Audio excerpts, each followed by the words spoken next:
வாலிபர் நிகழ்ச்சி நேயர்களுக்கு எங்கள் அன்பின் வணக்கங்கள். ஏமாற்றம் இது எல்லா மனிதர்களும் சந்திக்கின்ற ஒரு கசப்பான அனுபவம். முயற்சி செய்தும் பலனில்லை, கடினமாக உழைத்தும் பயனில்லை, படித்தும் வெற்றி கிடைக்கவில்லை, தேடியும் கண்டடையவில்லை. இப்படி ஏதோ ஒரு விதத்தில் ஏமாற்றத்தை சந்தித்த நபர்களில் நீங்களும் ஒருவரா? உங்கள் ஏமாற்றத்தை மாற்றுகின்ற, உங்களுக்குள்ளே மாற்றத்தை ஏற்படுத்துகின்ற ஒருவரை பரிசுத்த வேதாகமத்திலிருந்து உங்களுக்கு அறிமுகப்படுத்த வருகிறார் திரு சைமன் அவர்கள்.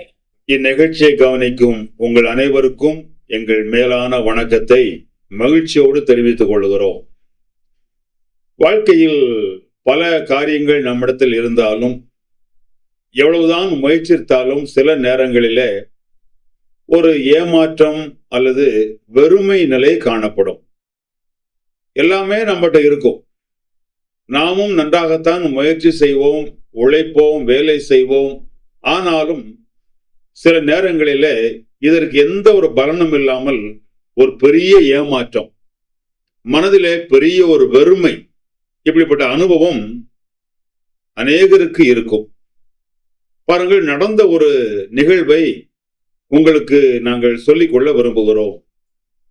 பாலஸ்தீனா நாட்டு பகுதியிலே மீன் பிடிப்பதற்காக நன்கு மீன் பிடிக்கும் தொழிலை அறிந்த மீன் பிடிக்கும் தொழிலாளி ஒருவர் தன்னுடைய படகோடும் தனது நண்பரோடும் கூட கடலுக்கு போனார்.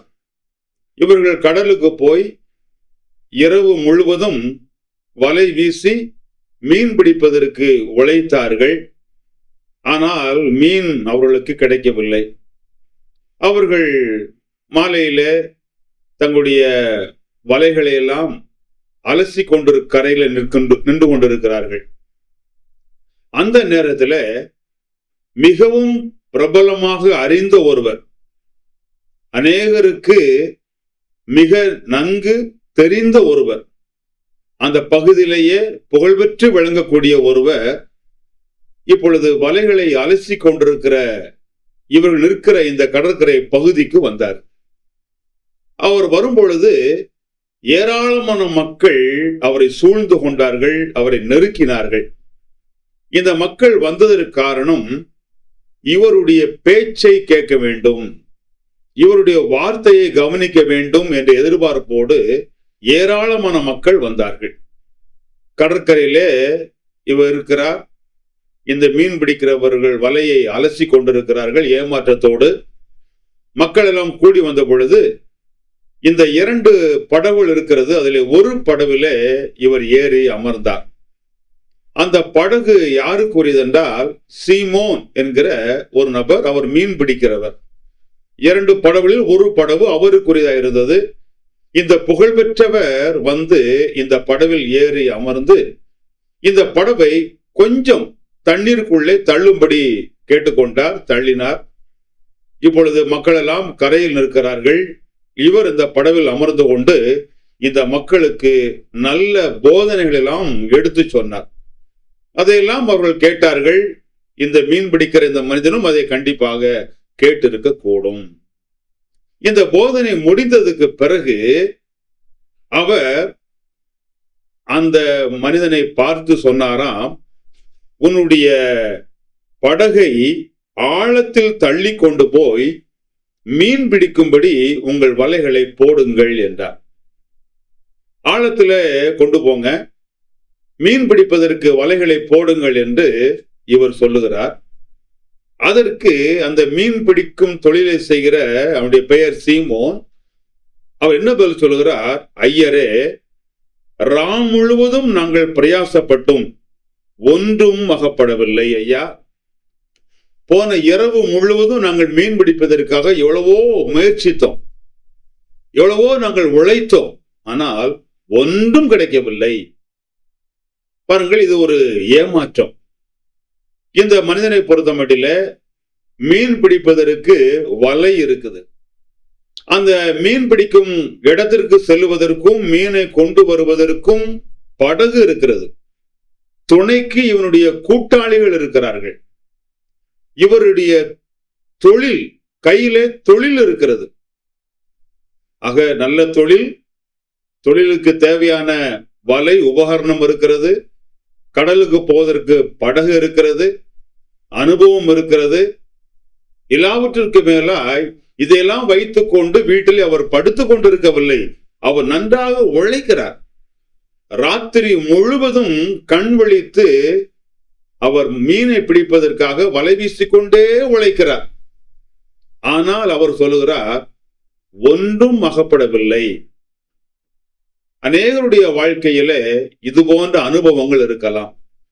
நல்ல தொழில், கையிலே நல்ல தொழில், பல வகையான வசதிகள், பல வகையான உதவிகள் இதெல்லாம் இருந்தாலும் இதோடு கூட பல வகையான முயற்சி அல்லது கடின உழைப்பு, இரவு பகல் பாராமல் நன்றாய் உழைக்கிறார்கள். இவ்வளவு இருந்தும் சில கட்டங்களில், சில சூழ்நிலைகளில் அவரிடத்தில் போய் பார்த்தால் அல்லது அவளை கேட்டால் அங்கே இருந்து வரக்கூடிய பதில் ஒன்றும் இல்லை, ஏமாற்றம். இதெல்லாம் இருந்தும் எங்களிடத்திலே ஒன்றும் இல்லை. இத்தனை முயற்சி, இத்தனை வசதி, இத்தனை அனுபவம், இதனாலே எங்களுக்கு ஒன்றும் கிடைக்கவில்லை, மாறாக ஒரு ஏமாற்றம். வாழ்க்கையில அநேகருக்கு இப்படிப்பட்ட அனுபவங்கள் வந்திருக்கலாம். இந்த மனிதர், இந்த சீமோன் என்கிற மீன் பிடிக்கிற மனிதர் பிரபலமாய் வந்த அந்த நபரை பார்த்து சொன்னார், ஐயா, இரவு முழுவதும் நாங்கள் எவ்வளவோ முயற்சித்தும் எங்களுக்கு ஒன்றும் அகப்படவில்லை. ஆனாலும் உம்முடைய வார்த்தையின்படியே வலையை போடுகிறேன். என்னுடைய முயற்சி, என்னுடைய அனுபவம் எனக்கு தோல்வியை தந்தது, எனக்கு ஒரு ஏமாற்றம். ஆனால் ஐயா, நீங்கள் சொல்லுகிறீர்கள், ஆகவே இப்பொழுது என்னுடைய அனுபவத்தின்படி அல்ல, என்னுடைய யோசனையின்படி அல்ல, உங்களுடைய வாக்கு, அந்த வார்த்தையின்படியே நான் வலைகளை போடுகிறேன் என்று ஆழத்தில் கொண்டு போய் வலையை போட்டிருக்கிறார். அங்கே படிக்கிறோம், அந்தப்படியே அவர்கள் செய்து தங்கள் வலை கிழிந்து போகத்தக்கதாக மிகுதியான மீன்களை பிடித்தார்கள். ஆச்சரியம்! அந்த வலையே பிடிக்கவில்லை, அந்த வலை கிழிந்து போகும் என்ற நிலை வருவதற்கு அளவிற்கு ஏராளமான மீன்களை பிடித்தார்கள். அப்பொழுது மற்ற படவில் இருந்த கூட்டாளிகள் வந்து தங்களுக்கு உதவி செய்யும்படிக்கு சைகை காட்டினார்கள். அவர்கள் வந்து 2 படவுகளும் அமிழத்தக்கதாக நிரப்பினார்கள்.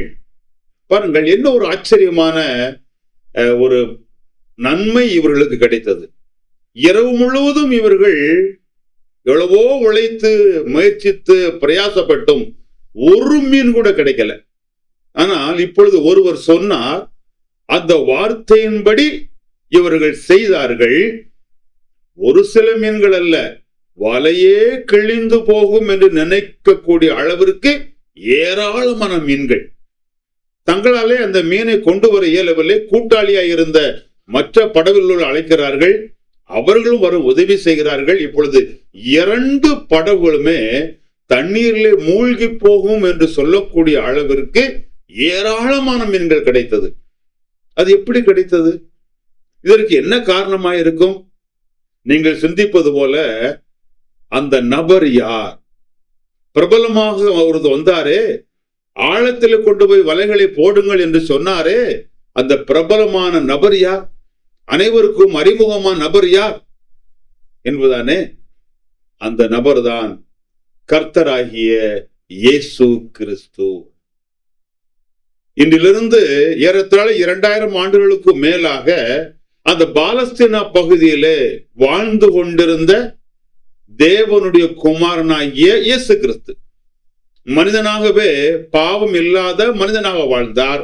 அவர்தான் இந்த மீன் பிடிக்கிற இந்த படகில் போய் அவர்களோடு பேசி மிகப்பெரிய ஒரு செயலை, மிகப்பெரிய புதுமையை அங்கே நிகழ்த்தினார். இப்பொழுது பாருங்கள், இது நடந்த உடனே அந்த சீமோன் என்கிற அந்த மீன் பிடிக்கிற மனிதர் அதை கண்டு இயேசுவின் பாதத்தில் விழுந்து, ஆண்டவரே, அவரை ஐயா என்று கூப்பிட்டான். இப்பொழுது அவருடைய சொற்படி இவன் செய்த போது ஆச்சரியப்படக்கூடிய அளவிலே இவனுக்கு பெரிய காரியம் நடந்தது. இதற்கு முன் வாழ்க்கையில் இது போன்ற காரியத்தை இவன் அனுபவித்திருக்கவே மாட்டான். இது போன்ற ஒரு நபரை வாழ்க்கையில் சந்தித்திருக்கவே மாட்டான்.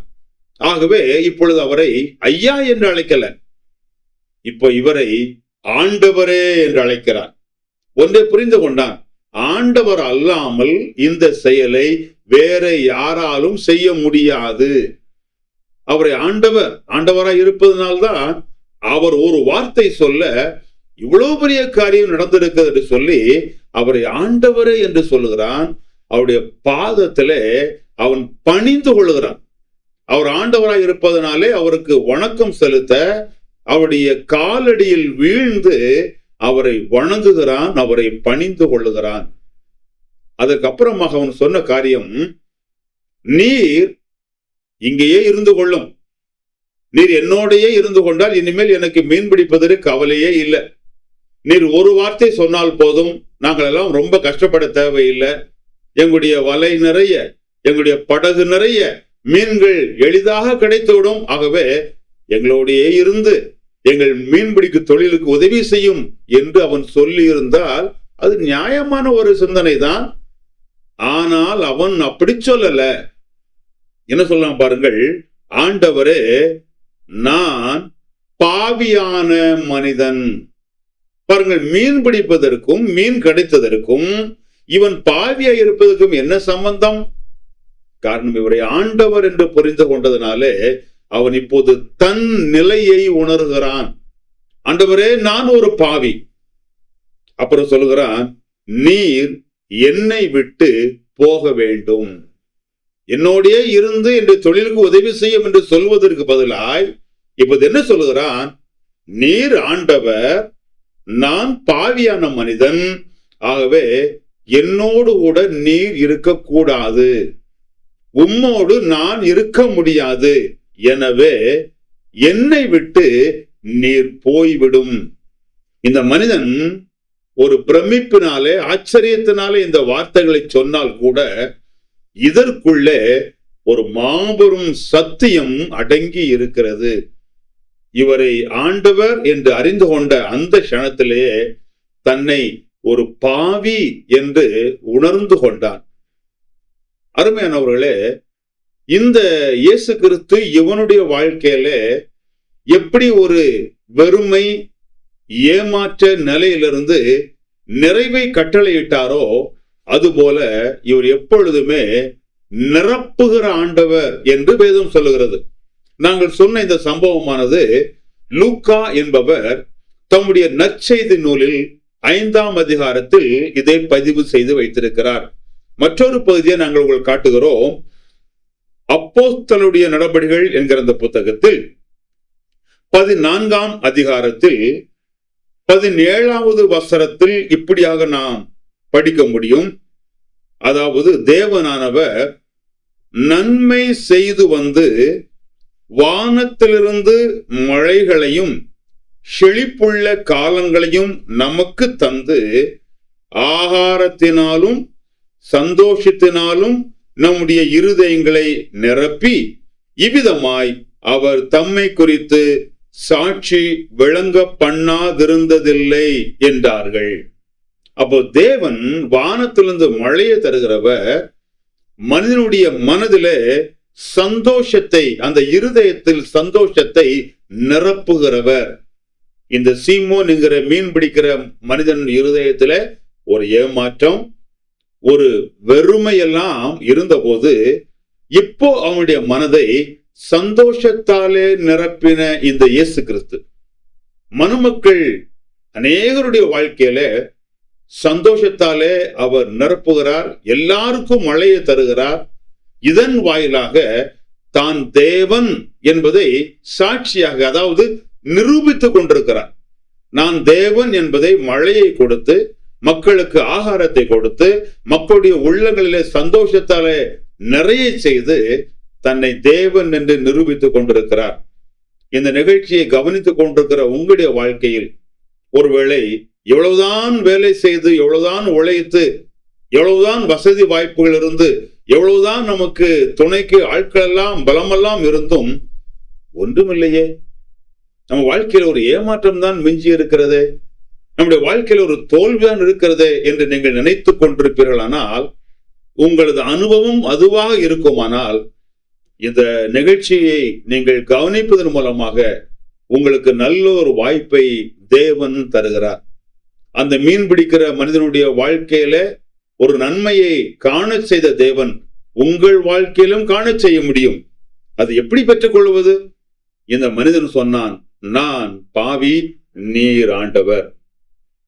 அருமையானவர்களே, இந்த உலகத்திலே பாவம் இல்லாத, குற்றம் இல்லாத மனிதன் ஒருவரு கூட இல்லை என்று வேதம் தெள்ளத் தெளிவாய் சொல்கிறது.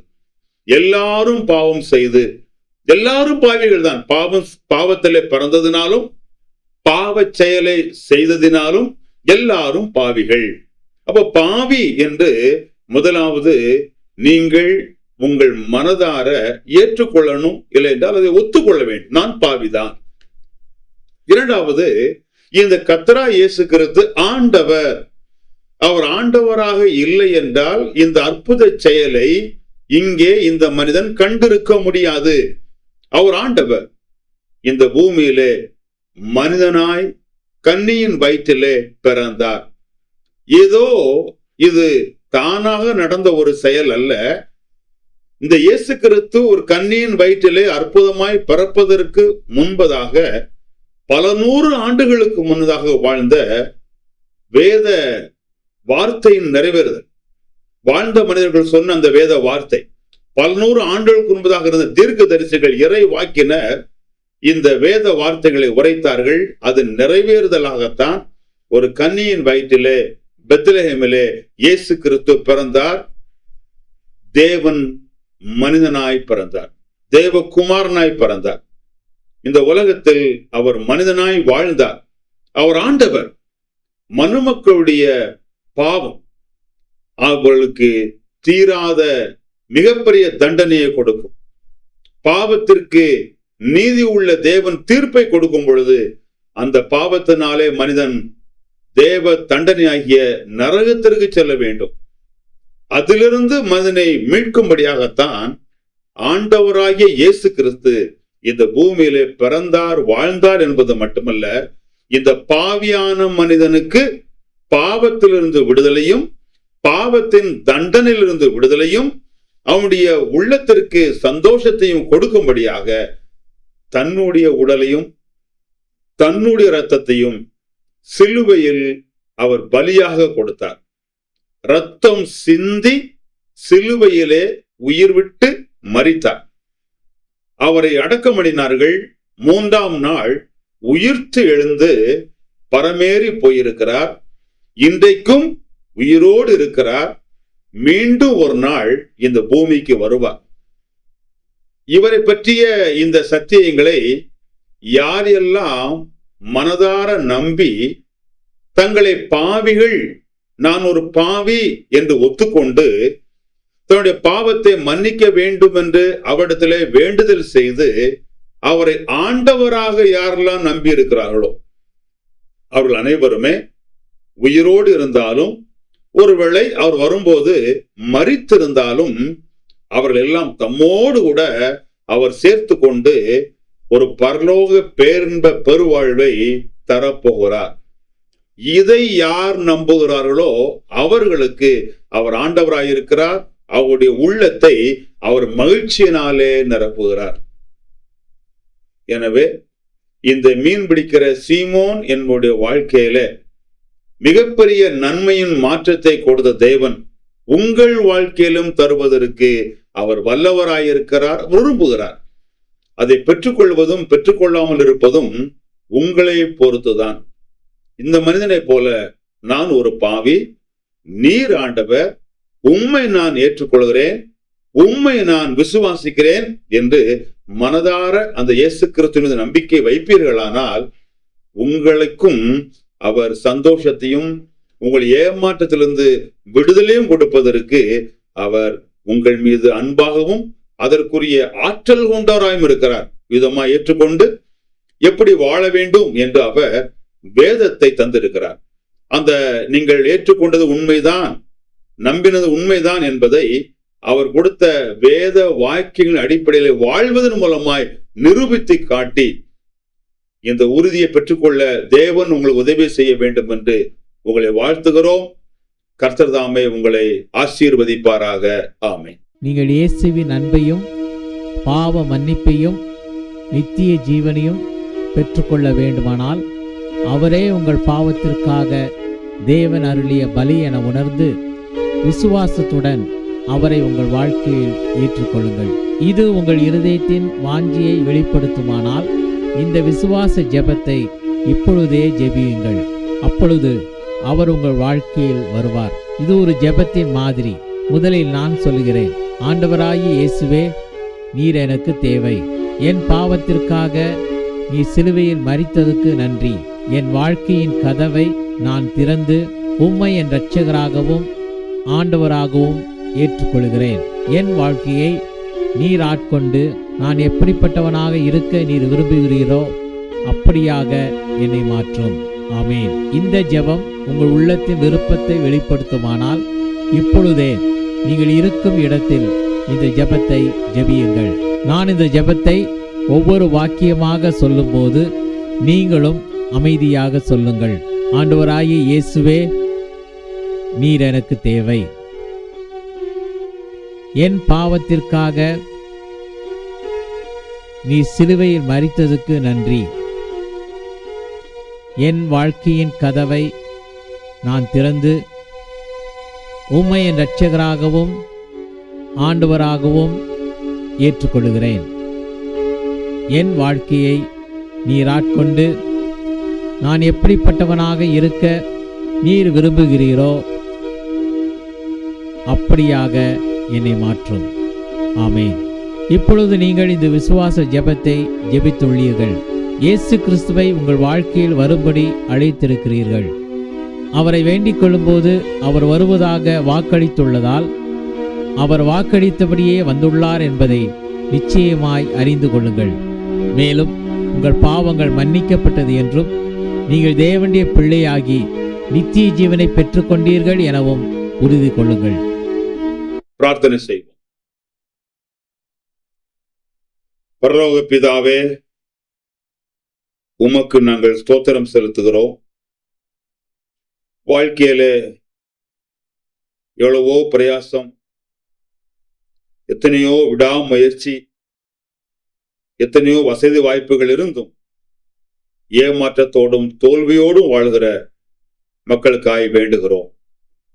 ஆண்டவராய் இயேசு கிறிஸ்து பாவி என்று தன்னை ஒத்துக்கொண்டு அவரை விசுவாசிக்கிறவர்களுக்கு பாவ மன்னிப்பை கொடுத்து ஏமாற்றமும் தோல்வி நிறைந்த வாழ்வை சந்தோஷத்தால் நிரப்புகிறவர் என்பதை கேள்விப்பட்டு இயேசு கிறிஸ்துவை இரட்சகராக அறிந்து விசுவாசித்து நன்மையை பெற்றுக்கொள்ள ஒவ்வொருவருக்கும் உதவி செய்யும். வாழ்க்கையில பெரிய ஒரு மாற்றத்தை கண்டு பரலோகத்திலே அவரோடு இருப்போம் என்கிற நம்பிக்கைக்கும் உரியவர்களாய் மாற உம்மை வெளிப்படுத்தும், உம்முடைய வசனத்தை வெளிப்படுத்தும். இதன் மூலமாய் ஆசீர்வதியும். இயேசு கிறிஸ்துவ நாமத்திலே வேண்டுகிறோம் நல்ல பிதாவே. ஆமென்.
படைப்பின் மூலமாகவும் இயற்கையின் மூலமாகவும் மனிதர்களின் தேவைகளை சந்தித்தும் வெற்றியை கொடுத்தும் தேவன் தம்மை வெளிப்படுத்திக் கொண்டே இருக்கிறார் என்று கேட்டோம்.